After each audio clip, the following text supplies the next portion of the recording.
Bapa di surga, ucapan syukur kami persembahkan kepada Engkau Tuhan, untuk segala kebaikan-Mu yang sudah berlaku dalam kehidupan kami sampai pada saat ini, di mana kami bisa duduk di bawah kaki Dikau untuk mendengarkan firman-Mu. Namun kami menyadari keterbatasan kami, kemampuan kami tidak cukup untuk bisa menampung firman-Mu Tuhan. Sebab itu sebelum kami masuk dalam pemberitaan firman-Mu, kami mohon biarlah Roh-Mu yang suci mengurapi kami, bahkan memenuhi kehidupan kami, untuk menolong kami dapat memusatkan hati dan pikiran kami, oh Tuhan, untuk menerima firman-Mu menjadi pengertian, menjadi iman dan perbuatan kami. Dan kami merasakan kami akan mengalami suasana surga dalam kehidupan kami semua ini Bapa. Terima kasih hamba-Mu juga menyadari kekurangan dalam menyampaikan firman-Mu, tapi biarlah Engkau isikan hati hamba-Mu dengan firman yang diucapkan lewat mulut dengan jelas, untuk dimengerti, untuk bisa didengar, untuk bisa diterima oleh seluruh umat-Mu Tuhan. Dan kami kembali dengan kepuasan daripada-Mu. Terima kasih Bapa. Kuasa-kuasa kegelapan, roh jahat, setan, kami perintahkan kamu semua di dalam nama Yesus, pergi. Darah Yesus yang berkuasa. Tuhan, biar Engkau bertahta di tengah-tengah umat-Mu saat ini, saat kami akan melanjutkan kebaktian kami. Dalam nama Yesus kami sudah berdoa. Haleluya. Amin.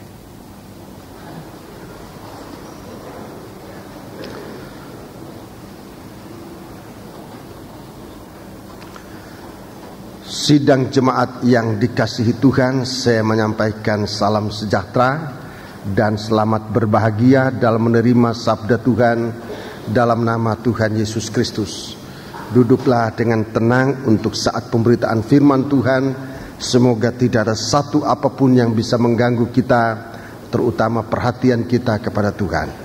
Saya juga menyampaikan salam kepada rekan-rekan hamba Tuhan yang pada hari ini bisa berkumpul bersama-sama dalam kebaktian fellowship pengajaran firman Tuhan yang memang setiap hari Jumat diadakan di sini. Kami berterima kasih kepada Tuhan bahwa Tuhan sudah membuka kesempatan bagi saudara-saudara untuk datang di tempat ini. Kami menyampaikan selamat datang, selamat berbakti, dan juga selamat tahun baru.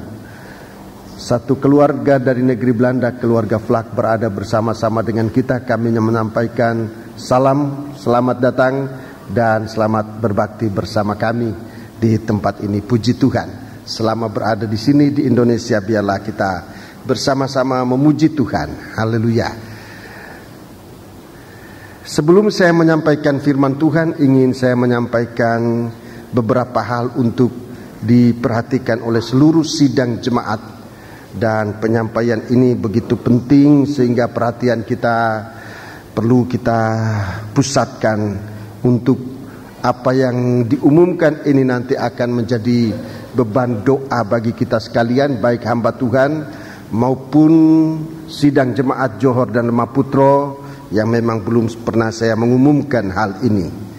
Merupakan suatu berkat dalam doa puasa yang lalu pada hari Selasa yang lalu, tanggal 13 kalau saya tidak salah ingat, hari Selasa yang lalu dalam doa puasa di tempat ini, saudara-saudaraku, saya mendapat ketetapan dari Tuhan untuk menerima tugas pelayanan pada tahun yang sedang berjalan ini. Saya mohon untuk kita perhatikan.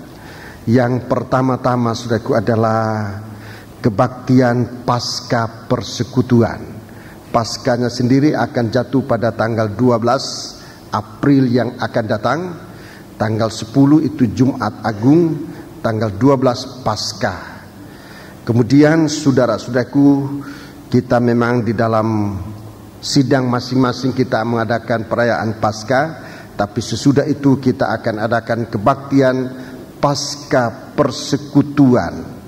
Dan saudara-saudara sidang jemaat Jalan Johor Lemah-Putro, tapi dalam persekutuan Kabar Mempelai Internasional, saudara mendapat tugas ini dari Tuhan untuk sebagai pelaksana dari kebaktian persekutuan ini. yang nanti akan diadakan di Surabaya pada tanggal 21 sampai dengan 24 April. 21 sampai 24 April. Saudaraku, kelihatannya masih jauh, tetapi sesungguhnya waktu berjalan cepat.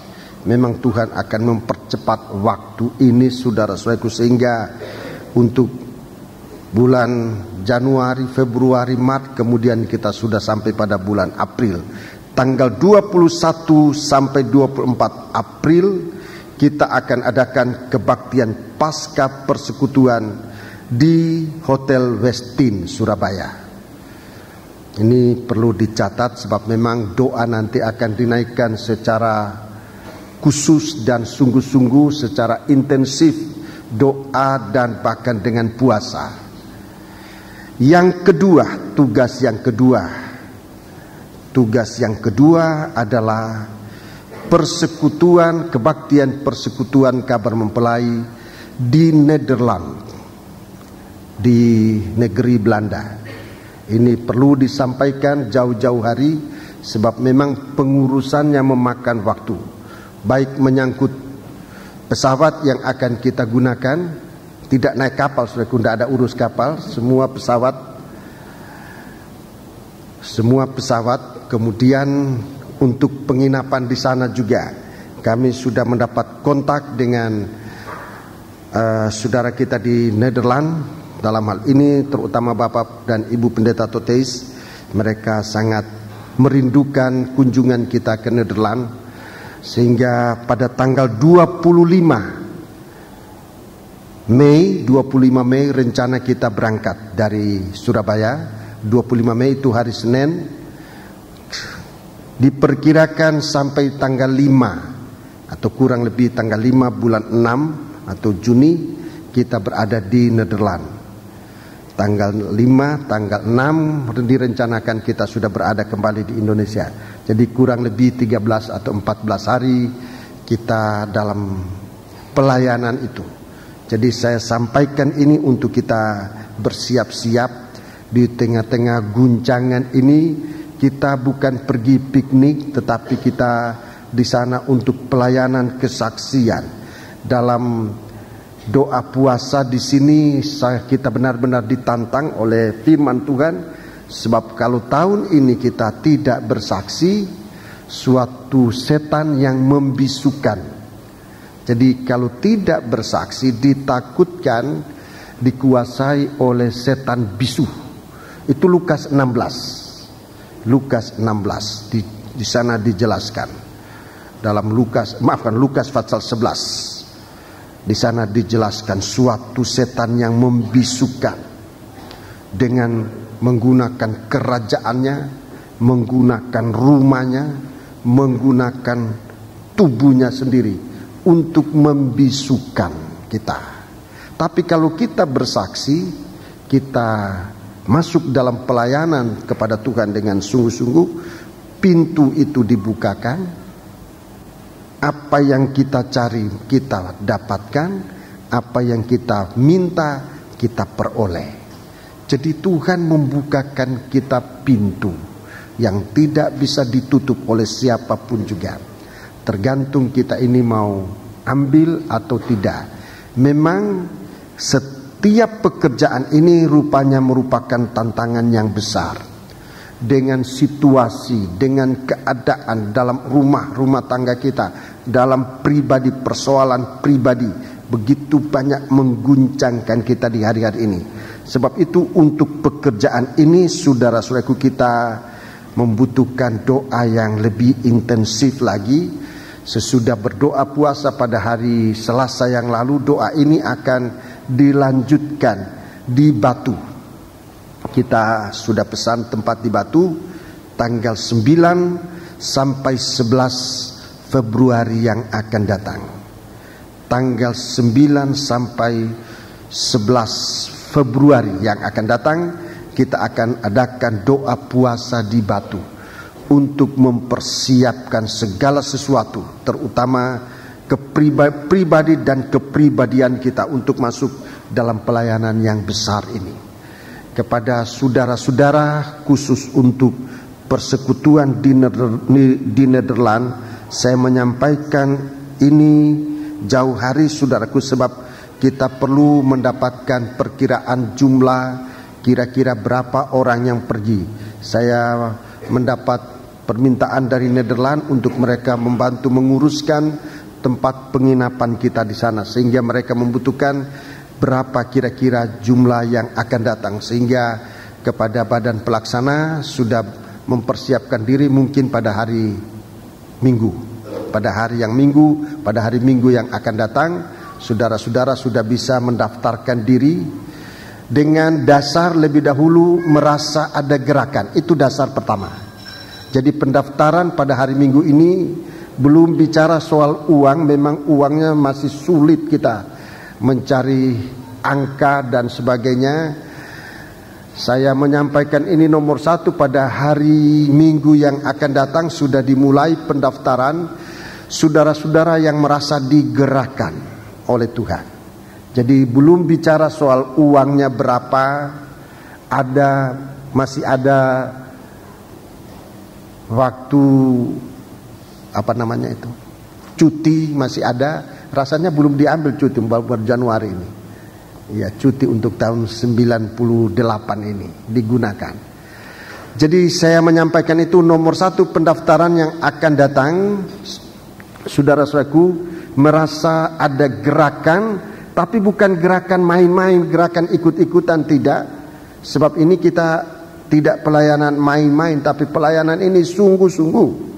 Jadi yang merasa tergerak, benar-benar tergerak dengan ada rasa tanggung jawab bahwa ini gerakan dari Tuhan, silakan mendaftarkan nanti pada badan pelaksana. Nanti akan ditunjuk oleh pimpinan dari badan pelaksana Kabar Mempelai pada hari Minggu yang akan datang. Hamba-hamba Tuhan yang hari ini mendengar, mungkin begitu mendengar ini merasa tergerak, berdoalah saudara-saudara, dan tidak ada perkara yang mustahil yang kalau kita apalagi sebagai hamba-hamba Tuhan merasa untuk mengambil bagian pelayanan ini.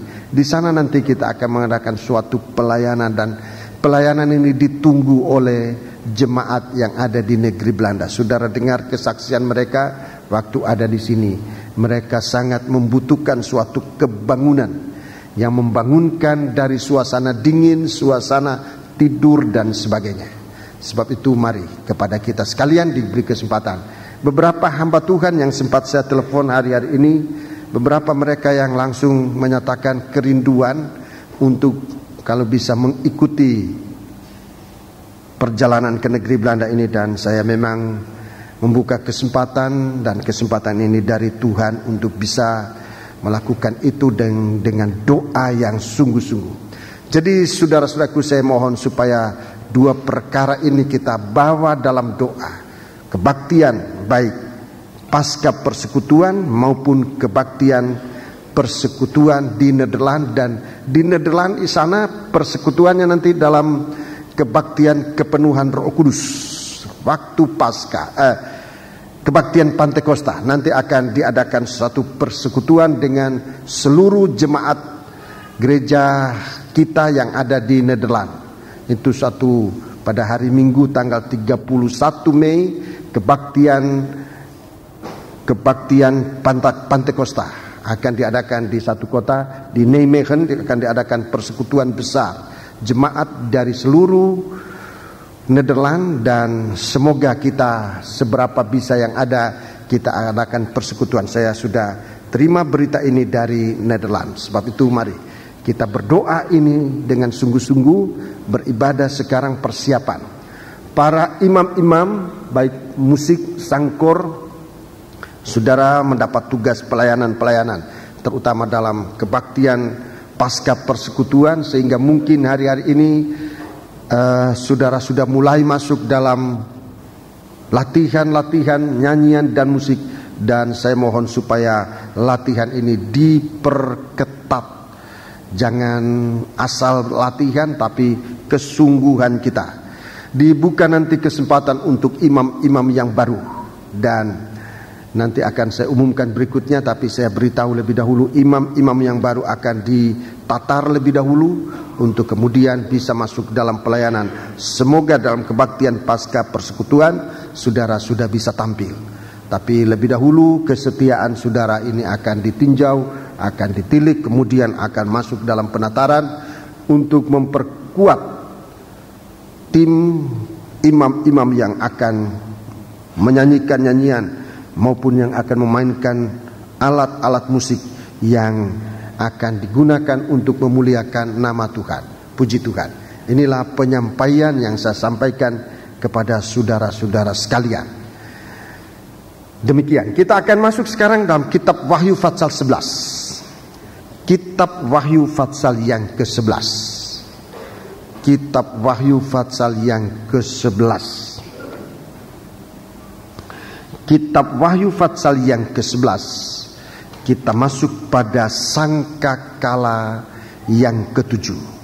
Kita akan baca mulai ayat yang ke-14. Mulai ayat yang ke-14. Celaka yang kedua sudah lewat. Ya. Lihatlah celaka yang ketiga segera menyusul. Ya, celaka yang ketiga segera menyusul. Celaka yang ketiga segera menyusul. Kita sekarang melihat celaka yang ketiga itu, saudara-saudaraku, ditulis di dalam ayat-ayat berikutnya. Mari, ayat yang ke-15. Lalu malaikat yang ketujuh meniup sangkakalanya, Ya.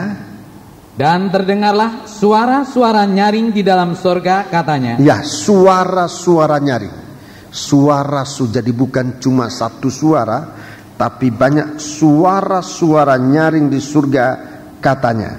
Pemerintahan atas dunia dipegang oleh Tuhan kita, dan Dia yang diurapinya, dan Ia akan memerintah sebagai Raja sampai selama-lamanya. Iya, pemerintahan atas dunia dipegang oleh Tuhan kita, dan Ia yang diurapinya, dan Ia akan memerintah sebagai Raja sampai selama-lamanya. Baca terus.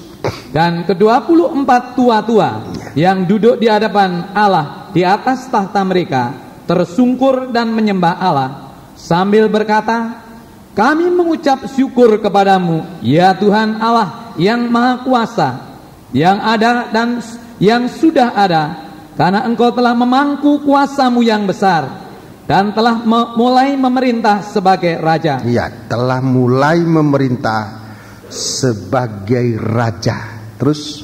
Dan semua bangsa telah marah, tetapi amarahmu telah datang, dan saat bagi orang-orang mati untuk dihakimi, dan untuk memberi upah kepada hamba-hambamu, nabi-nabi dan orang-orang kudus, dan kepada mereka yang takut akan namamu, kepada orang-orang kecil dan orang-orang besar, dan untuk membinasakan barang siapa yang membinasakan bumi. Iya, terima kasih. Ini suara yang terdengar bersamaan dengan sangkakala yang ketujuh. Istilah lain sangkakala yang ketujuh adalah sangkakala terakhir. Sangkakala yang terakhir. Sangkakala yang ketujuh atau sangkakala yang terakhir akan ditiupkan. Dan ini bicara tentang kedatangan Yesus yang kedua. Kedatangan Yesus yang kedua kali. Sebagai Tuhan, sebagai Raja, sebagai mempelai laki-laki dari surga. Ini yang sedang dinanti-nantikan oleh dunia semesta alam ini. Ini yang dinanti-nantikan. Ada, kita percaya tentang Trinitas, Tritunggal Allah, Allah Bapa, Allah Anak, Allah Roh. Ini Trinitas. Saudara-saudaraku, untuk membuktikan kebenaran bahwa Allah Anak ini akan datang sebagai Raja, sebagai Tuhan, dan sebagai mempelai laki-laki. Saudara-saudaraku, dibuktikan dengan kejadian-kejadian yang sudah pernah terjadi di bumi ini. Kejadian-kejadian yang sudah pernah terjadi di bumi. Kitab Keluaran pasal yang ke-20. Kitab Keluaran pasal yang ke-20. Kita membaca di sana Kitab Keluaran pasal yang ke-20. Ya.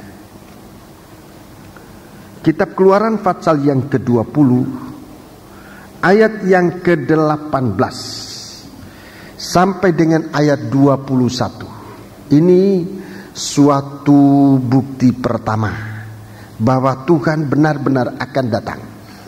Ayat 18 sampai dengan 21. Seluruh bangsa itu menyaksikan guruh mengguntur. Ya, guruh mengguntur, ini suara yang besar, ya.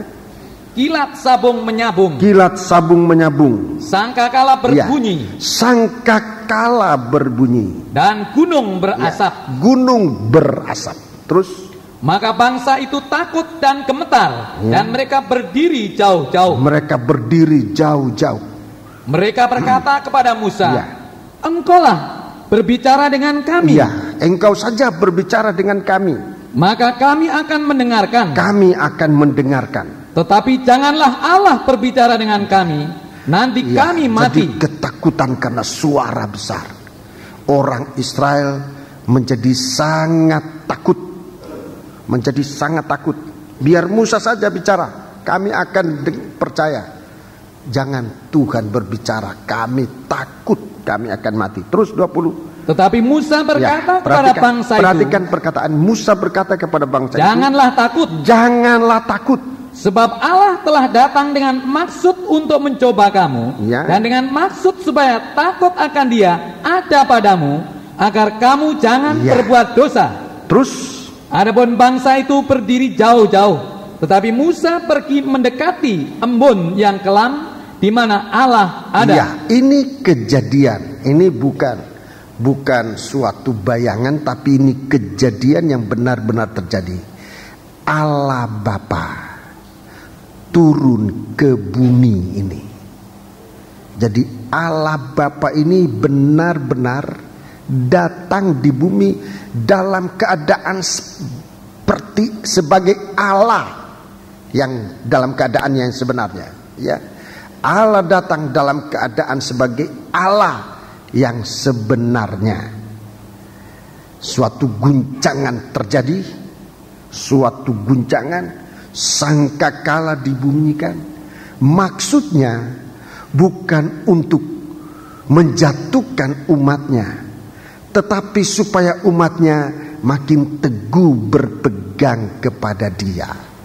Dan ini harus kita perhatikan, saudaraku. Apa yang dibuat oleh Tuhan ini itu benar-benar berencana, punya rencana keselamatan. Bangsa Israel menerima suatu kenyataan yang besar bahwa Allah itu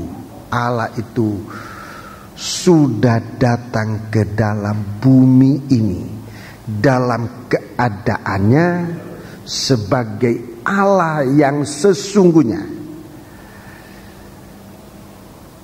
Ini yang pertama. Jadi Allah Bapa sudah pernah datang di bumi, bukan untuk menghancurkan umat Israel, tetapi supaya takut kepada Allah, supaya kita lebih sungguh-sungguh berpegang di dalam iman kita kepada Tuhan. Ini nomor satu. Nomor dua, Kisah Rasul pasal yang kedua. Ini bukti yang kedua. Jadi kalau kita lihat kejadian-kejadian yang mendahuluinya, maka kita akan menjadi nanti percaya bahwa cerita tentang kedatangan yang kedua kali itu benar-benar akan terjadi. Kitab Keluaran pasal yang kitab Kisah Rasul pasal yang kedua ayat 1 sampai dengan ayat yang keempat. ayat 1 sampai dengan ayat yang keempat. Ketika tiba hari Pentakosta, Ya. semua orang percaya berkumpul di suatu tempat. Berkumpul di suatu tempat. Tiba-tiba turunlah dari langit suatu bunyi Ya. seperti tiupan angin keras. Ya, jadi ada guncangan seperti tiupan angin keras. Ada guncangan sama seperti terjadi di Bukit Sinai. Sama, ada guncangan. Terus Yang memenuhi seluruh rumah Iya. di mana mereka duduk. ya, Dan tampaklah kepada mereka lidah-lidah seperti nyala api. ya, kalau di Bukit Sinai kilat yang sabung menyabung, di sini ada angin keras, kemudian lidah api seperti lidah seperti nyala api Yang bertebaran ya. dan hingga pada mereka masing-masing. Ya, ayat 4. Maka penuhlah mereka dengan Roh Kudus. Lalu mereka mulai berkata-kata dalam bahasa-bahasa lain seperti yang diberikan oleh Roh itu kepada mereka untuk mengatakannya. Iya, jadi kita lihat saudaraku, Allah Bapa sudah pernah datang ke bumi ini. Allah Bapa sudah turun ke bumi. Kedua, Allah Roh El Kudus sudah turun ke bumi. Dan semua ini tandanya sama. Semua ini tanda ciri-cirinya sama. Waktu Allah Bapa turun ke bumi, mempunyai tanda yang sama dengan waktu Allah Roh Kudus turun ke bumi. Saudara-saudaraku, di atas loteng di Yerusalem, di mana 120 murid berkumpul dan mereka dipenuhkan dengan Roh Kudus. Ini sudah, ya. Sekarang yang ketiga. Yang ketiga, Allah Anak. Ini yang akan datang. Allah Anak ini belum pernah datang dalam keadaannya sebagai Allah yang sebenarnya. Dia pernah lahir ke bumi sebagai bayi yang miskin untuk menjadi juru selamat. Tapi kedatangannya sebagai Allah yang sama seperti Allah Bapa dan Allah Anak, maka kedatangannya yang kedua itu sama nanti keadaannya seperti waktu Allah Bapa turun di bumi, sama waktu Allah Roh turun ke bumi. Demikian juga nanti Allah Anak ini akan turun ke bumi. Wahyu Pasal 19. Di sini kedatangan ini yang kita sedang nantikan. Wahyu Pasal 19. Jadi Allah Anak itu akan datang dalam posisinya sebagai Allah. Mari kita membaca Wahyu 19. Wahyu Pasal 19. Jadi saudara-saudaraku, keadaannya benar-benar sama. Kalau kita selidiki Alkitab ini, kita akan menjadi tahu dan tidak ada keraguan. Ayat yang kelima.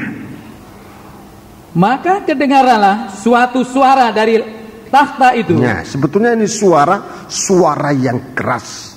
Terdengarlah suatu suara keras dari takhta itu. Pujilah Allah kita, hai kamu semua hambanya, kamu yang takut akan Dia, baik kecil maupun besar. Ayat 6. Lalu aku mendengar seperti suara himpunan besar orang banyak. Jadi ada suara himpunan besar orang banyak. Seperti desau air bah. Iya. Dan seperti deru guruh yang hebat. Iya. Katanya, haleluya. Haleluya. Karena Tuhan Allah Perhatikan kita, di sini Tuhan Allah kita. Terus yang Maha Kuasa, Iya. telah menjadi raja. Telah menjadi raja. Ayat 7.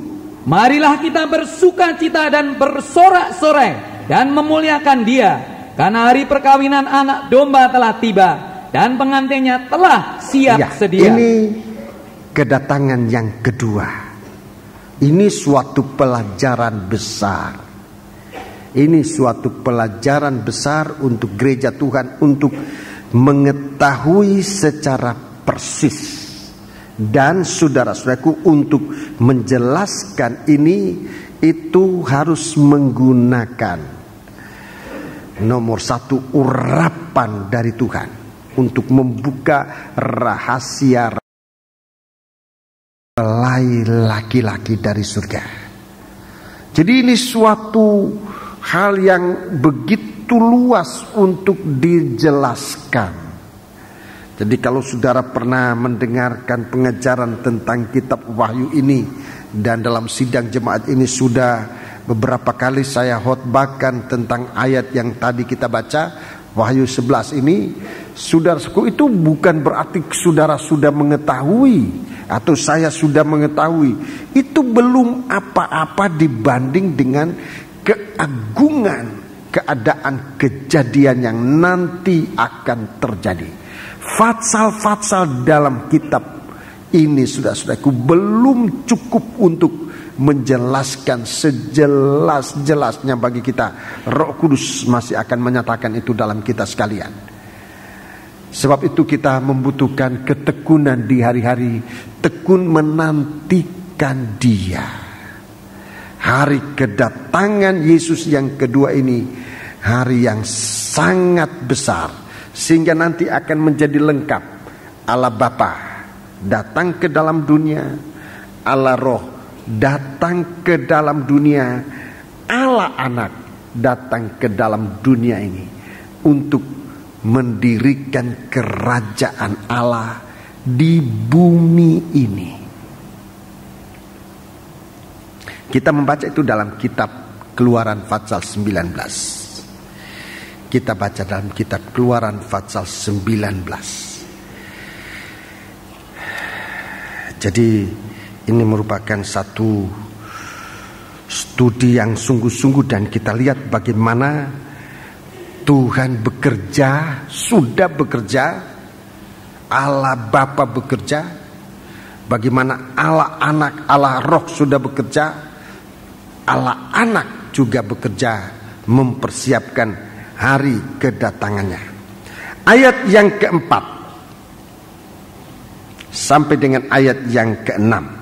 Kamu sendiri telah melihat apa yang kulakukan kepada orang Mesir. Ya, kamu sendiri telah melihat apa yang kulakukan kepada orang Mesir. Mesir ini gambaran kerajaan dunia ini.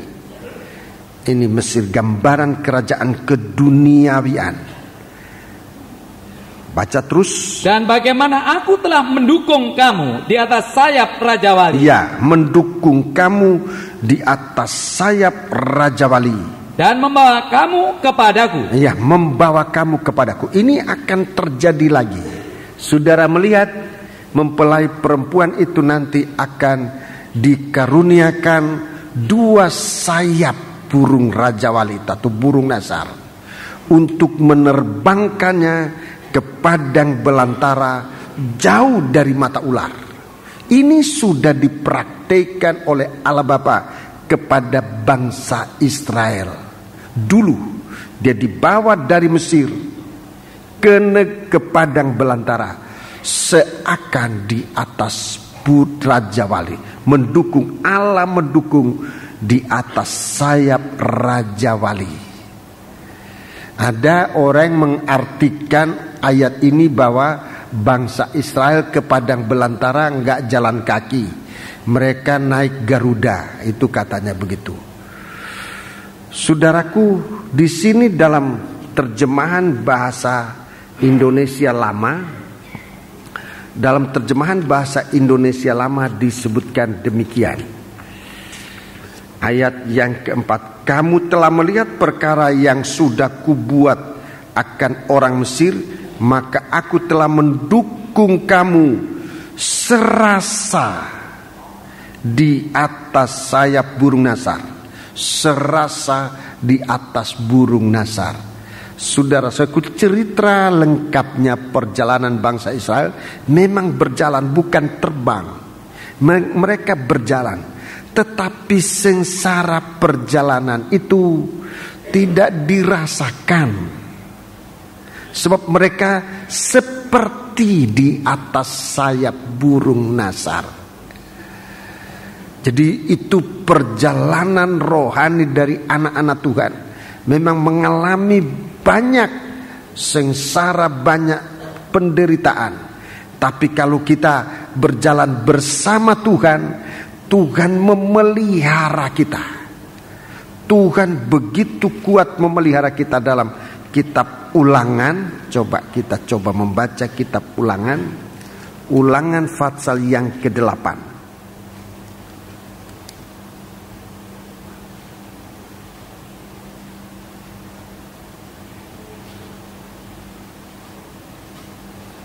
Jadi bagaimana Tuhan memelihara kita.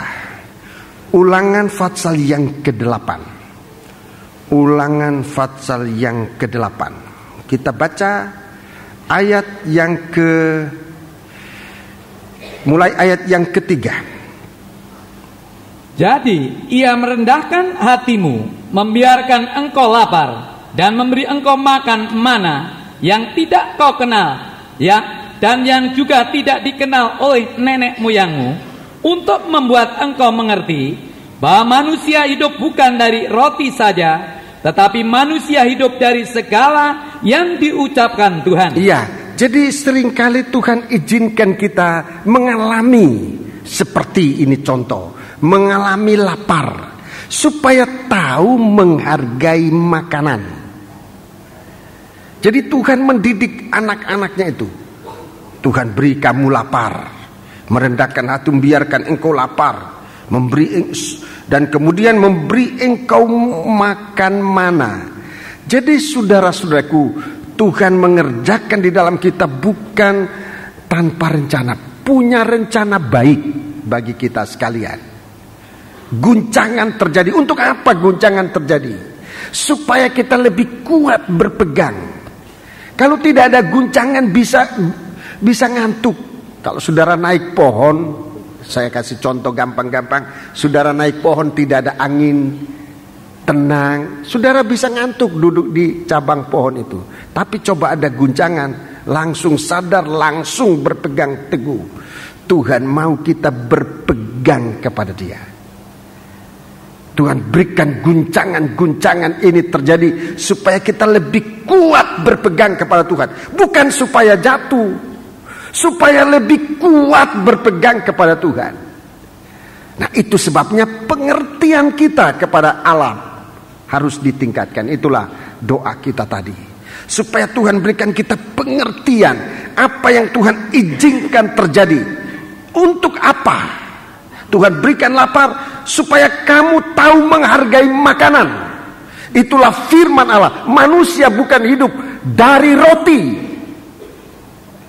tetapi manusia hidup dari firman Allah. Guncangan ini terjadi, kelaparan, kekurangan terjadi. Untuk apa? Supaya umat Tuhan lebih berpegang teguh kepada Tuhan di dalam iman yang tidak tergoyahkan. Itu maksudnya. Ayat yang selanjutnya 4. Pakaianmu tidaklah menjadi buruk di tubuhmu. Pakaianmu tidak menjadi buruk di tubuhmu, dan kakimu tidaklah menjadi bengkak selama 40 tahun itu. Coba bayangkan itu, saudaraku.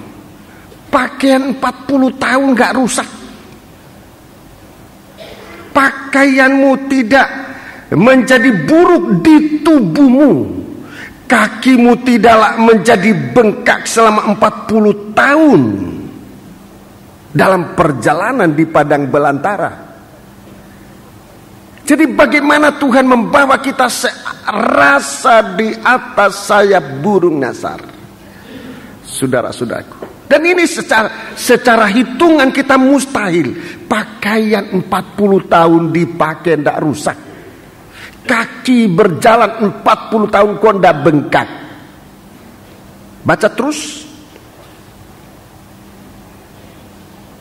Maka haruslah engkau insaf bahwa Tuhan Allahmu mengajari engkau seperti seorang mengajari anaknya. Ya, 6. Oleh sebab itu haruslah engkau berpegang pada perintah Tuhan Allahmu. Engkau berpegang pada perintah Tuhan Allahmu.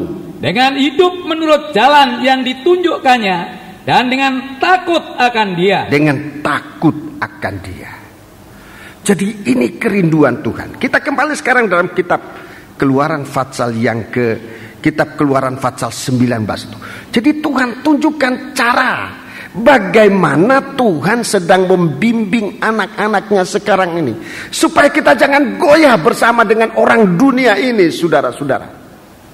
Kalau kita tahu bagaimana sistemnya Allah datang menjemput kita, anak-anaknya, seperti Tuhan menjemput orang Israel di negeri Mesir. Begitu ajaibnya, saudara-saudaraku. Dan memang orang Israel tidak mengerti. Mereka jadi ketakutan. Tapi Tuhan katakan lewat Nabi Musa, jangan takut, Tuhan mau lihat. Supaya penghormatan kita kepada dia, supaya takut akan dia lebih sungguh-sungguh sekarang ini. Mari kita membaca tadi ayat 4, sekarang ayat yang kelima. Ayat yang kelima. Jadi sekarang, jika kamu sungguh-sungguh mendengarkan firman-Ku, jika kamu sungguh-sungguh mendengarkan firman-Ku dan berpegang pada perjanjian-Ku, maka kamu akan menjadi harta kesayangan-Ku sendiri. Terus dari segala bangsa, sebab Akulah yang empunya seluruh bumi. Jadi Tuhan sedang membentuk tubuhnya, Tuhan sedang membentuk kerajaannya. Siapa dia yang akan menjadi kerajaan? Adalah orang yang taat pada perintah Tuhan, dengar-dengaran pada perintah Tuhan. Saudara-saudaraku, jadi bukan berharap pada kekuatan kita, tetapi pada ketaatan kita kepada Tuhan. Di hari masa susah ini, saudara-saudaraku, keberhasilan kita bukan terletak pada apa kita kuat, apa kita mampu, apa kita pandai, apa kita kaya, tetapi terletak kepada ketaatan kita kepada Tuhan. Itulah orang-orang yang nanti akan masuk dalam kerajaan ini. Ini yang disebut Allah, disebut Tuhan nanti kerajaan Allah. Waktu saya menerima ketetapan dari Tuhan pada hari Selasa yang lalu, dalam doa di tempat ini, saudara-saudaraku, saya tidak memakai pikiran saya untuk sulit ini sulit itu. Tapi begitu Tuhan hadapkan, sebenarnya saya pada hari Selasa itu berdoa untuk kalau boleh Tuhan, di suasana sulit ini, itu tugas ke negeri Belanda disingkirkan dulu, jangan dulu, begitu berat. Tapi waktu saya berdoa demikian, Tuhan malah tunjukkan, bukan disingkirkan, bukan ditiadakan kunjungan ini, kecuali Tuhan sendiri yang. Tapi Tuhan malah ingatkan saya, Paskah. Tuhan ingatkan saya Paskah. Seperti bangsa Israel sebelum keluar dari Mesir, mereka merayakan Paskah. Itu kekuatan yang tidak bisa dilawan oleh Firaun. Berkali-kali Firaun menentang, berkali-kali Firaun menghalangi bangsa Israel keluar dari Mesir. Tapi saat domba Paskah tersembelih, saat bangsa Israel makan daging Paskah dan menggunakan darah dipercikan kepada bangsa itu pada ambang pintu mereka, saudaraku, saat itu Firaun tidak bisa berbuat apa-apa. Gereja Tuhan mau dimasukkan oleh Tuhan dalam kerajaan Allah. Paskah ini penting. Tuhan ingatkan saya tentang itu, dan saya menjadi sadar dua pekerjaan yang sangat berat ini dihadapkan kepada kita gereja Tuhan. Tapi bukan untuk mundur. Tuhan mau lihat sekarang ini calon-calon warga kerajaan surga. Jikalau kamu, jadi sekarang jika kamu sungguh-sungguh mendengarkan firman-Ku dan berpegang pada perjanjian-Ku, maka kamu akan menjadi harta kesayangan-Ku sendiri di antara segala bangsa, sebab Akulah yang empunya seluruh bumi. Ayat 6, dengarkan ayat 6. Kamu akan menjadi bagiku kerajaan imam dan bangsa yang kudus. Inilah semuanya firman yang harus kau katakan kepada orang Israel. Iya. Kamu menjadi raja-raja, menjadi imam-imam bangsa yang kudus. Ini permulaan Tuhan menyatakan kerajaannya di bumi ini. Saudara-saudaraku, siapa yang akan menjadi warga kerajaan ini? Orang yang takut akan Allah, orang yang berpegang pada janji firman-Nya. Saudara-saudaraku, dan kalau kita melakukan itu dengan iman, kita akan berjalan, saudara-saudaraku, seakan disayap di atas sayap burung nasar. Jadi bukan kekuatan kita, kekuatan dari Allah. Kita mengalami mujizat-mujizat. Sebab apa yang kita lakukan itu tidak bisa kita pikirkan, tidak bisa kita rencanakan lebih dahulu, saudara-saudaraku. Tapi Tuhan yang akan menjelaskan itu bagi kita sekalian. Itu sebabnya, saudara-saudaraku, pada zaman perjanjian lama, kerajaan Allah itu sudah dinyatakan oleh Tuhan, sudah dijanjikan oleh Tuhan kepada bangsa Israel. Jadi begitu jelas, saudara, kita melihat bahwa kerajaan Allah yang sesungguhnya ini, yang dirindukan oleh Tuhan. Saudaraku, Tuhan sedang membentuk kita untuk menjadi umat-Nya. Kamulah akan menjadi bagiku raja-raja dan imam-imam. Kerajaan yang, atau imam-imam yang berkerajaan. Imam-imam dan raja-raja akan menjadi bagiku suatu bangsa yang kudus. Ini kerinduan Tuhan untuk dinyatakan di suatu waktu, saudara-saudaraku, bahwa bangsa ini tidak lagi dikuasai oleh setan, tapi bangsa ini sudah benar-benar berada dalam pengaruh kuasa Allah. Kalau tadi saya menyampaikan kepada saudara tugas yang Tuhan berikan kepada kita, mungkin pikiran saudara, perasaan saudara sudah mulai menantang. Mana mungkin dalam keadaan semacam ini? Saya juga memikirkan begitu. Mana mungkin? Baru saya mengumumkan nanti ada puasa di Batu tanggal 9. Waktu itu saya lupa, saya sudah menerima satu keluarga untuk menikahkan anaknya tanggal 11. Padahal pada waktu itu harus kita berada di Batu. Mereka sudah urus berapa bulan yang lalu itu, dari tahun 97. Mereka sudah ngurus.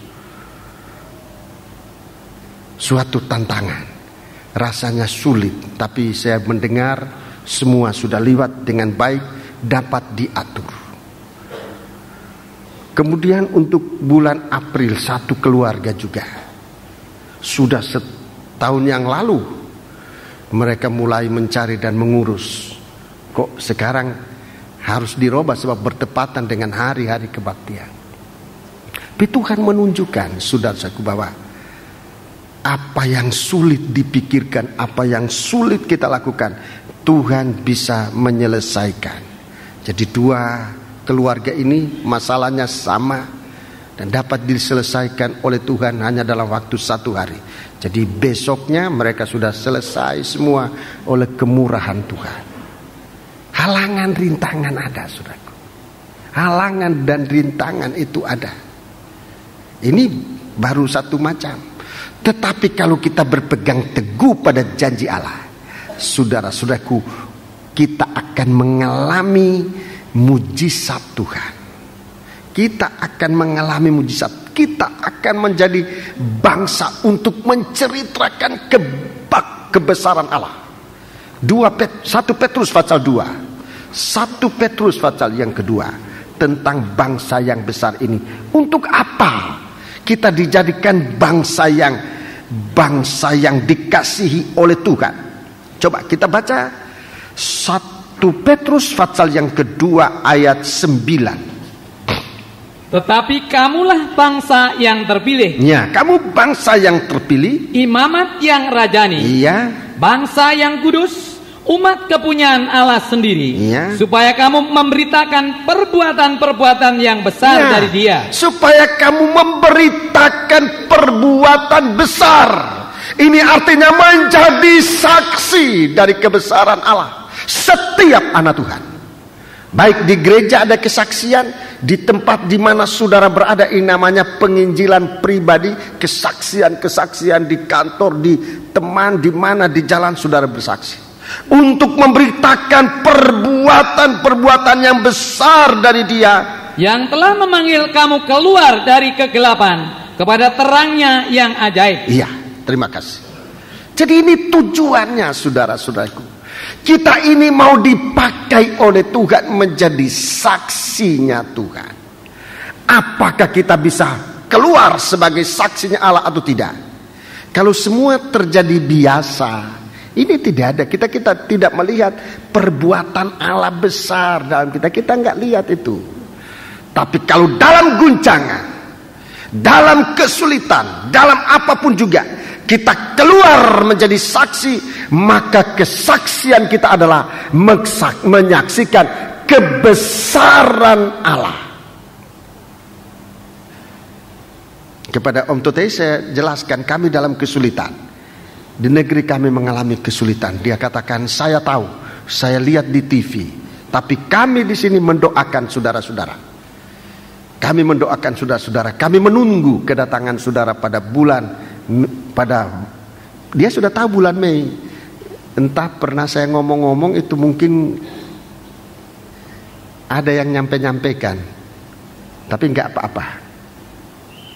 Kami menantikan sampai yang terakhir juga begitu, untuk memberitakan perkara yang besar, untuk menjadi saksi, mengalami mujizat. Kerajaan Allah itu datang. Sebelum datang kerajaan Allah itu, suasananya sudah diberitahu oleh Tuhan sejak zaman Israel.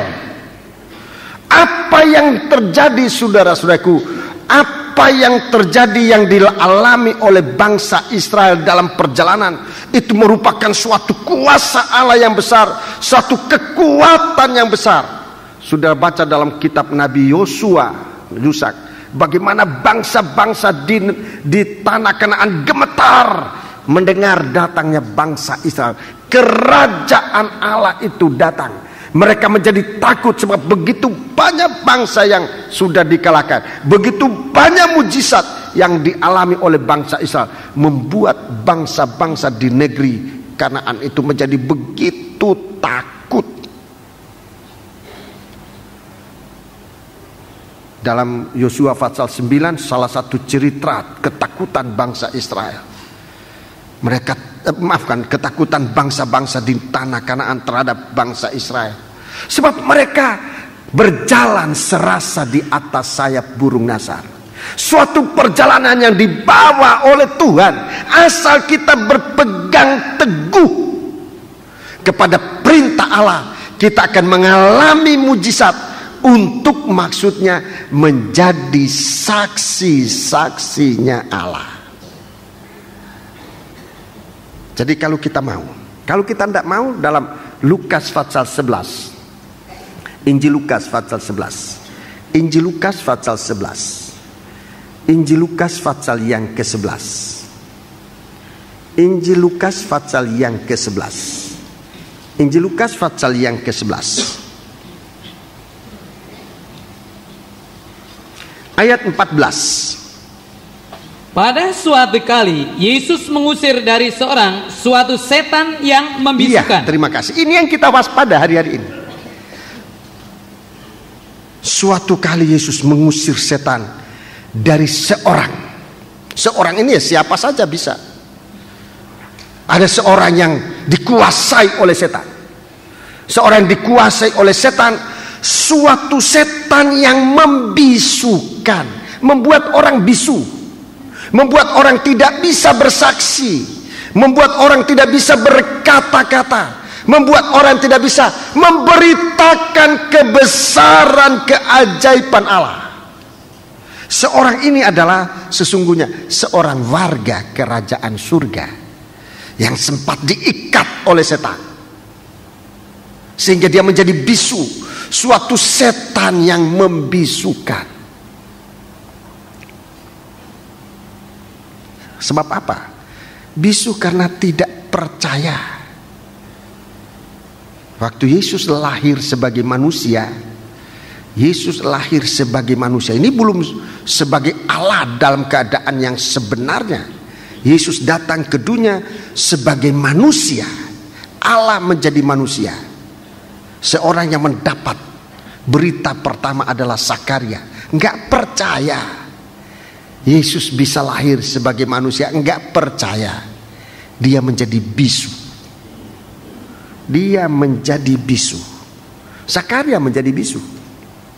Sebab tidak percaya. Dia mendengar berita tentang mulai dari lahirnya Yohanes untuk kemudian lahirnya Yesus. Dua kelahiran ini satu. Dua kelahiran ini dalam kaitan satu dengan yang lain. Kelahiran Nabi Yohanes, kelahiran Yesus Kristus adalah kelahiran yang berkaitan. Saudara-saudaraku, wujud dari karunia Allah, wujud dari kasih Allah.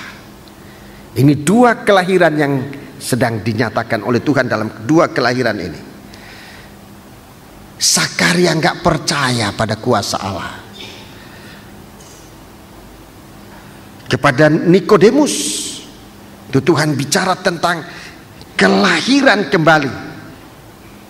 Tuhan katakan, kalau aku bicara tentang yang jasmani kamu tidak mengerti, bagaimana kamu bisa mengerti tentang perkara kalau dia datang dari tempat yang maha tinggi.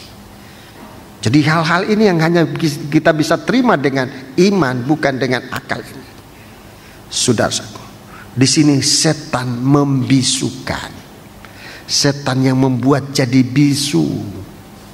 Setan yang membuat manusia jadi bisu.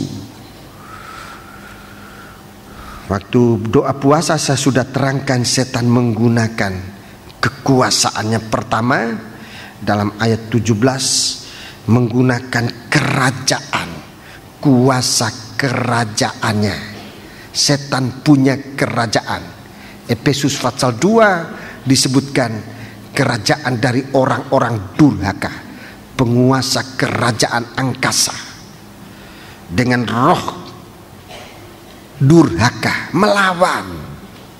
Ini membuat kita bisu. Kalau roh mendurhaka, roh melawan, roh tidak percaya itu ada dalam kita. Kita tidak bisa menjadi saksi dari kebesaran Allah. Tidak bisa menceritakan perbuatan-perbuatan Allah yang besar. Sebab kita nggak percaya. Kita tidak melakukan apa yang diperintahkan oleh Tuhan. Waktu Tuhan menyembuhkan seorang buta di kolam Siloam, Tuhan katakan, pergi basuh matamu di kolam Siloam. Dia masih buta. Dia masih buta waktu itu, masih buta waktu matanya ditaruh lumpur. Dia masih buta. Dia bisa beralasan kepada Tuhan, Tuhan aku nggak tahu jalannya. Saya melihat di mana, tidak melihat arahnya di mana. Saya harus berjalan di mana? Saya masih buta. Dan alasan itu benar, bisa diterima. Tapi orang buta itu tidak menggunakan alasan. Dia pergi ke kolam Siloam. Dia membasuh matanya, matanya terbuka. Dia bisa melihat. Dia bisa membesarkan Allah. Itu mujizat. Kalau tidak ada lagi, saudara-saudaraku, suatu setan yang membisukan, suatu setan yang menghalangi kita dengan roh tidak taat, roh tidak dengar-dengaran. Waktu Yesus merubah air menjadi anggur, itu juga hanya roh ketaatan. Kalau mereka tidak taat, mereka tidak bisa mengerti. Tuhan pakai pelayan-pelayan yang hanya membutuhkan ketaatan, bukan kepandaian. Disuruh cedok, ya cedok. Rumahnya setan, pikiran daging, perasaan daging. Kalau pikiran daging itu segala sesuatu itu mustahil. Perintah Allah itu segala sesuatu tidak mungkin. Itu pikiran daging. Itu pikiran daging. Perasaan daging ini selalu bertentangan dengan perasaannya Tuhan untuk kita. Jadi saudara-saudaraku, kita perlu perhatikan dengan baik-baik. Kalau rumahnya tidak mempan, dia akan kalau kerajaannya tidak mempan, itulah roh tidak taat. Dunia ini dia tidak bisa gunakan. Dia akan gunakan daging kita. Kalau daging kita dia tidak bisa gunakan, setan akan berhadapan langsung. Saudara-saudaraku, dengan roh kekejamannya itu. Kekejaman akan datang menjelang kerajaan Allah datang di dunia. Kekejaman dari setan itu suatu perbuatan setan. Dia yang memang pendusta, dia memang membapa pembunuh, dia akan tampil untuk menyiksa. Itu pekerjaan terakhir dari setan, untuk membendung jangan orang menjadi warga kerajaan surga. Tapi kalau kita tetap tidak menyangkal Tuhan, kita akan menang untuk masuk menjadi bangsa yang besar, bangsa yang kudus, imam-imam yang berkerajaan. Jadi menjelang kerajaan Allah itu datang, setan secara pribadi akan tampil menganiaya anak-anak Tuhan. Tujuannya itu supaya anak-anak Tuhan tidak menjadi saksinya Allah. Tapi kalau kita tetap teguh setia menjadi saksinya Allah, kitalah orang terpilih untuk menjadi umat Allah yang berkerajaan bersama Dia di bumi ini. Kalaupun kita mati, kita akan dibangkitkan. Kalau kepala pun dipancung, kita akan dibangkitkan. Sebab ketaatan itu, saudaraku, tidak bisa dilawan oleh apapun juga. Puji Tuhan. Jadi kita lihat di sini, saudaraku, bahwa suatu setan yang membisukan. Sementara dalam ayat yang kedua, coba ayat yang kedua, Tuhan menyatakan kerajaannya. Ayat 2. Pasal 11 ayat 2. Jawab Yesus kepada mereka, apabila kamu berdoa, katakanlah, Bapa, dikuduskanlah namamu, datanglah kerajaanmu. Ya, datanglah kerajaanmu. Tema kita nanti ini, saudaraku. Pada kebaktian-kebaktian ini nanti tema kita adalah datanglah kerajaanmu. Setelah kita disatukan oleh Tuhan, tema ini akan menjadi datanglah kerajaanmu. Datanglah kerajaanmu. Jadi doa ini semakin meningkat. Doa semakin meningkat sampai nanti jadilah kehendakmu. Ini doa yang disanaikan oleh Tuhan, sudah berada di Taman Getsemani. Ini doa, jadilah kehendakmu, bukan kehendakku, tapi kehendakmu jadi. Ini peningkatan dari doa. Satukan kami, oh Tuhan. Yohanes 17. Meningkat, datanglah kerajaan. Meningkat, jangan kehendakku, tapi kehendakmu jadilah. Inilah kualitas dari warga kerajaan surga. Tidak ikutkan daging ini. Setan akan coba mengganggu kita, tapi Tuhan akan tetap menolong kita malaikat Tuhan akan menyertai kita sekalian, memberikan kita kekuatan di saat kita mau menyerahkan segala kehendak kita kepada Tuhan. Jadi datanglah kerajaan. Di saat itu suatu setan yang membisukan akan tampil. Suatu setan yang membisukan akan menghalangi, akan segera merintangi. Tetapi kita baca ayat 14 selanjutnya. Ayat 14. Ketika setan itu keluar, orang bisu itu dapat berkata-kata. Maka heranlah orang banyak. Iya, maka heranlah. Terjadi suatu mujizat. Heran. Jadi saudara-saudaraku, apa kita mau mengalami mujizat atau menjadi bisu? Mengalami mujizat atau bisu? Tidak ada pilihan lain. Mengalami mujizat Tuhan atau bisu di dalam kita menghadapi kerajaan Allah datang. Oh, saudara-saudaraku, perlu kita ini mempertimbangkan dengan sebaik-baiknya menghadapi kerajaan Allah itu akan datang. Apa kita menjadi sungguh-sungguh atau menjadi orang yang bisu? Kita tidak ada pilihan lain.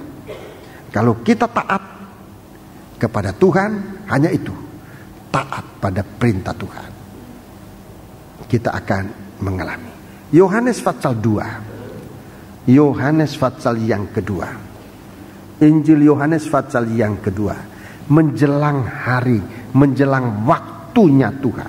Saudara, kita hanya membutuhkan ketaatan pada perintah Tuhan. Ayat yang kelima. Ayat 4 kita baca lebih dahulu. Kata Yesus kepadanya, mau apakah engkau daripadaku, Ibu? Saatku belum tiba. Saatku belum tiba. Menghadapi saat Yesus menjadi raja. Saatku belum tiba. Apa yang harus kita perhatikan? Nasihat dari seorang ibu ini. Ayat 5. Tetapi Ibu Yesus berkata kepada pelayan-pelayan, apa yang dikatakan kepadamu, buatlah itu. Ya, itu aja. Hanya itu rumusnya. Apa yang dikatakan kepadamu, buatlah itu. Apa yang dikatakan, buatlah itu. Kemudian cerita selanjutnya kan saudara bisa tahu. Ayat yang ke-9. Ayat yang ke-9. Setelah pemimpin pesta itu mengecap air yang telah menjadi anggur itu. Ini hasilnya. Air bisa jadi anggur. Sebab melakukan apa yang diperintahkan Tuhan. Setelah pemimpin pesta itu mengecap air yang telah menjadi air anggur. Dan ia tidak tahu dari mana datangnya. Tetapi pelayan yang mencedok air itu mengetahuinya. Ia memanggil mempelai laki-laki dan berkata kepadanya, setiap orang menghidangkan anggur yang baik dahulu, dan sesudah orang puas minum, barulah yang kurang baik. Akan tetapi engkau menyimpan anggur yang baik sampai sekarang. Sampai sekarang. Kerajaan itu kekal. Kerajaan Allah itu kekal adanya. Itu sebabnya saudaraku, ketaatan kita kepada Tuhan dibutuhkan. Jadi sejak dari zaman Israel di padang belantara, Tuhan sudah menyatakan bahwa suatu waktu kerajaan Allah itu akan datang di bumi.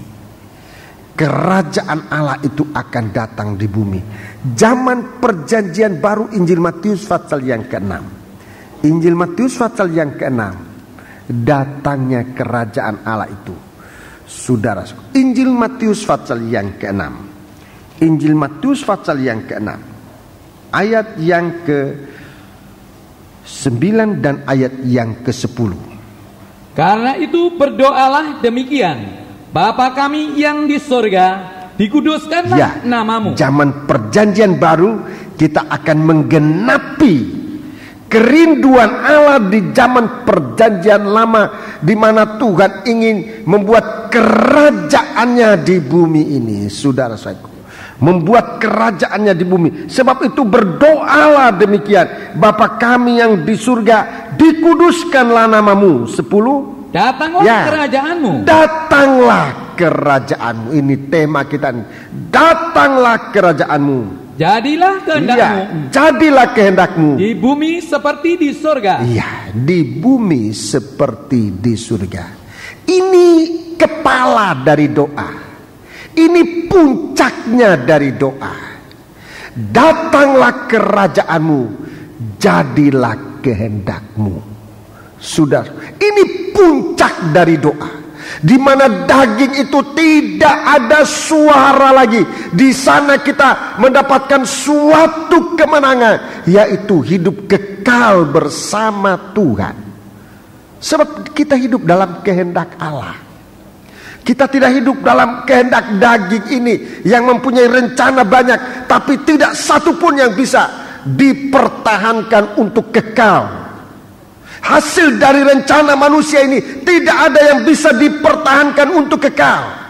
Rencana daging punya hasil, ada hasilnya, tetapi tidak bisa kekal. Selalu dibatasi dengan kehancuran, dengan kematian. Itu akhir dari semua rencana daging. Saudara taruh tanda pada Injil Matius pasal yang ke-6 ini. Kita membuka surat Roma. Surat Roma pasal yang ke-8. Surat Roma pasal yang ke-8. Sudah lihat rencana daging, pikiran, perasaan daging kemana? Ayat 5. Ayat yang ke-5.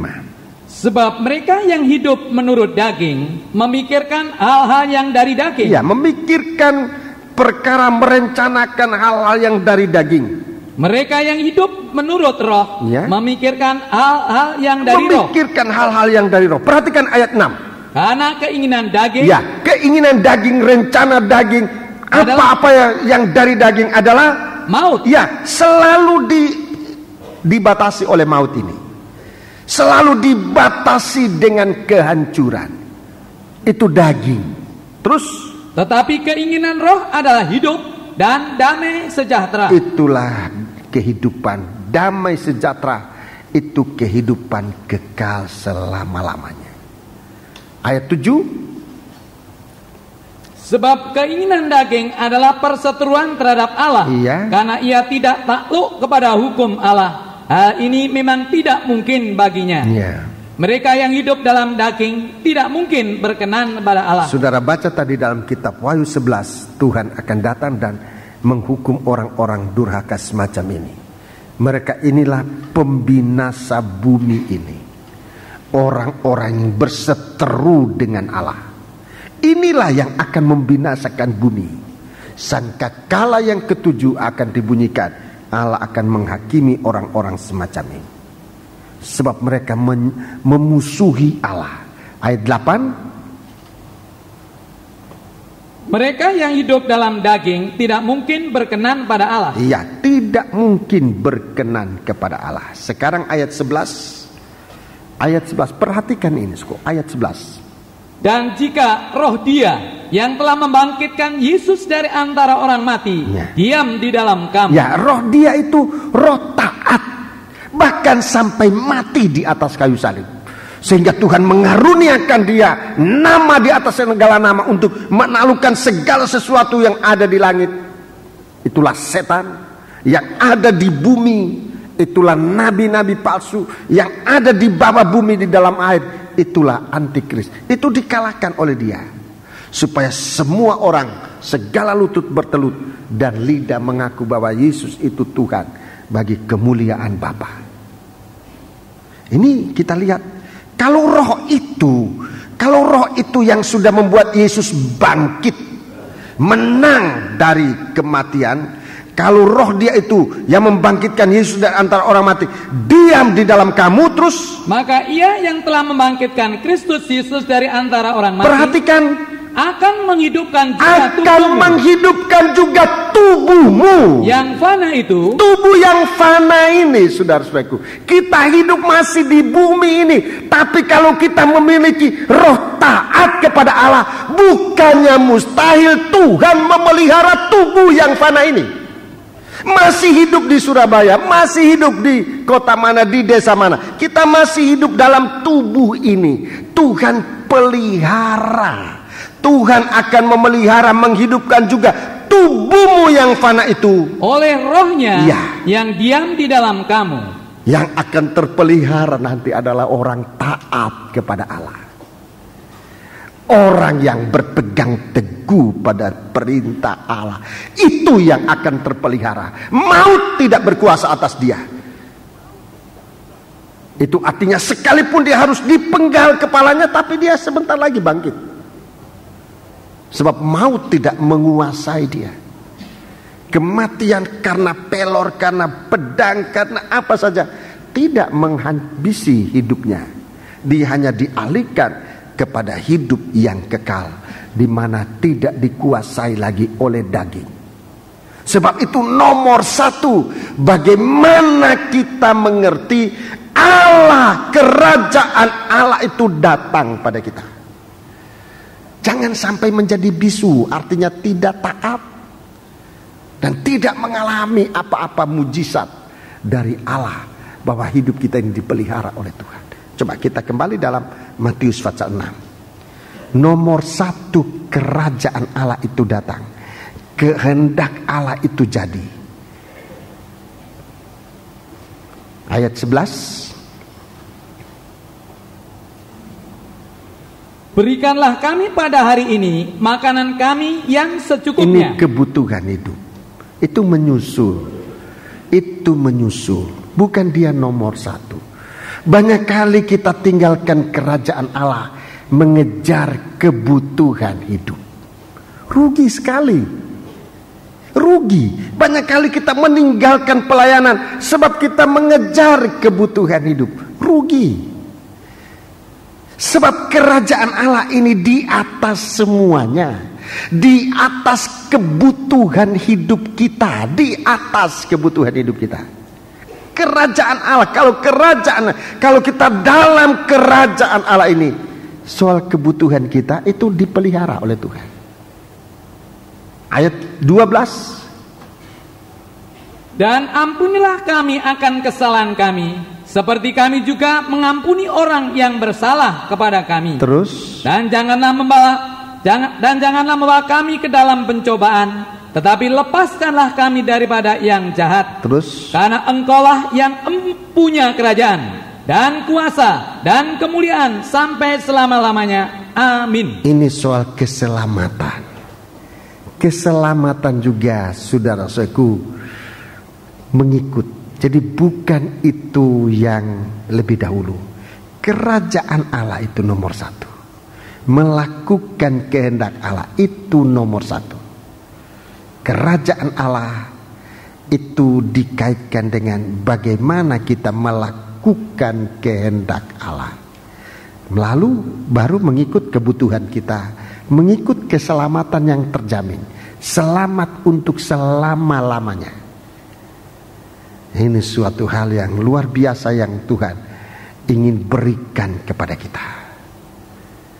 Di saudara, dalam Filipi, surat Filipi kita baca, kita berada di akhir zaman ini. Dalam Filipi pasal yang ke-2.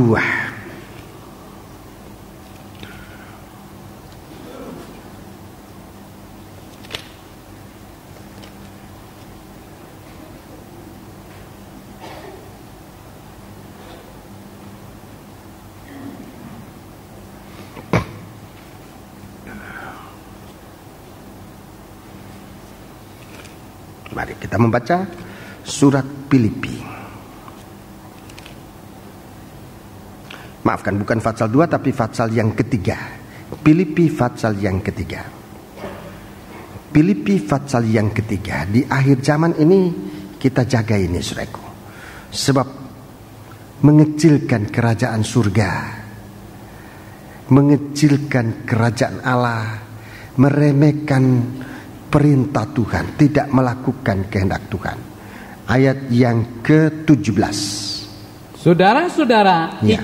ikutlah teladanku dan perhatikanlah mereka yang hidup sama seperti kami yang menjadi teladanmu. Karena seperti yang telah kerap kali kukatakan kepadamu, Ya.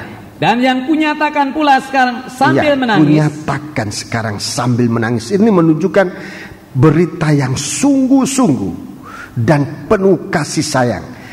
Memberitakan kepadamu sambil menangis. Banyak orang yang hidup sebagai seteru salib Kristus. Banyak orang yang hidup menjadi seteru salib Kristus. Kesudahan mereka ialah kebinasaan. Kesudahan mereka adalah kebinasaan. Tuhan mereka ialah perut mereka. Tuhan mereka ialah perut mereka. Kemuliaan mereka ialah aib mereka. Iya, terus Pikiran mereka semata-mata tertuju kepada perkara duniawi. ini yang akan terjadi di akhir zaman ini. Ini yang akan terjadi. Ayat 20. Karena kewargaan kita adalah di dalam surga. Ya, jadi kita ini warga kerajaan surga. Perhatikan, kita ini warga kerajaan surga. Hidup di bumi ini sebagai penumpang. Warga kewargaan kita adalah di dalam surga. Dan dari situ juga kita menantikan Tuhan Yesus Kristus sebagai juru selamat. Terus yang akan mengubah tubuh kita yang hina ini. Ya, dalam penantian ini kita diubahkan oleh Tuhan, yang akan membaharui tubuh kita yang hina ini, sehingga serupa dengan tubuhnya yang mulia, menurut kuasanya yang dapat menaklukkan segala sesuatu kepada dirinya. Iya, oleh kuasanya segala sesuatu ditaklukkan, termasuk pencobaan, termasuk kebutuhan-kebutuhan yang dikejar oleh anak-anak Tuhan sekarang ini, dikejar oleh orang dunia sekarang ini, kebutuhan-kebutuhan kita. Jadi saudara-saudaraku, sudah lihat tanda-tanda sudah begitu jelas dinyatakan waktunya kita untuk menjadi orang taat dan lebih dahulu memperhatikan firman. Bukan harus lengah dari kebaktian di hari-hari ini, tapi sudah saatnya kita tekun memperhatikan firman Allah. Sudah saatnya. Sudah saatnya kita memperhatikan firman Allah. Tidak lagi untuk kita lengah, tapi sudah saatnya kita memperhatikan firman Tuhan di hari-hari ini untuk dilakukan. Dan kita menjadi hidup, bahwa kerajaan kita, kerajaan Allah telah datang. Dalam Wahyu pasal 11 itu suatu kenyataan yang nanti dalam waktu yang singkat ini sudah dekat sekali. 2000 tahun yang lalu Tuhan katakan kerajaan Allah sudah dekat. Itu 2000 tahun lalu. Apalagi sekarang, saudara, bahwa pemerintahan atas dunia dipegang oleh Tuhan kita, dan Dia yang diurapinya, dan Ia akan memerintah sebagai raja sampai selama-lamanya. Ini yang kita nantikan. Sementara muatan yang kedua dari sangkakala ini adalah hukuman. Semua bangsa telah marah, ayat 18, tapi amarahmu telah datang. Amarah Tuhan telah datang atas bumi ini. Sudah lihat, saudaraku, bagaimana kalau Tuhan mulai murka. Kalau Tuhan mulai murka, Tuhan bisa memerintahkan apa saja untuk melawan orang-orang yang durhaka. Bahwa amarahmu telah datang untuk membinasakan barang siapa yang membinasakan bumi. Baru Tuhan ngutus El Nino itu sudah kewalahan manusia di dunia ini.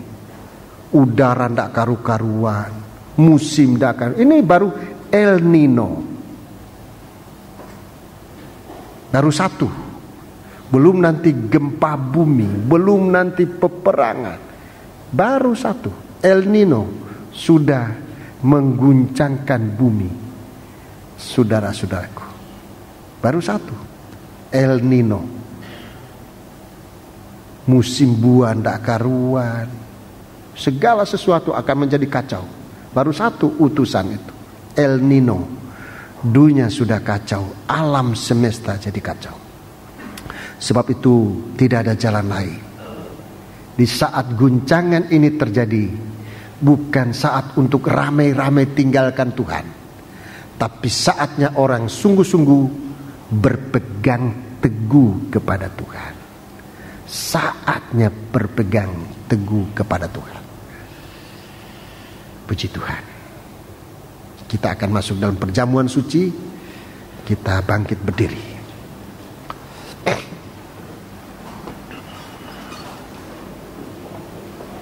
Mengenai bahagian ini, saudara-saudaraku, masih banyak yang harus diterangkan. Kita berdoa supaya Tuhan membukakan segala rahasia Allah. Mari kita bangkit berdiri.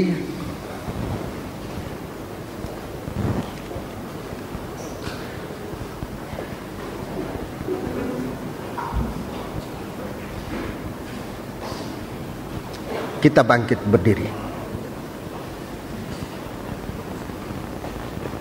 Pelayan perjamuan suci silakan tampil ke depan. Kita melakukan nyanyian nomor 2, nyanyian rohani nomor 2. Oh Tuhanku, bila ku terpesona merenungkan ciptaanmu semua.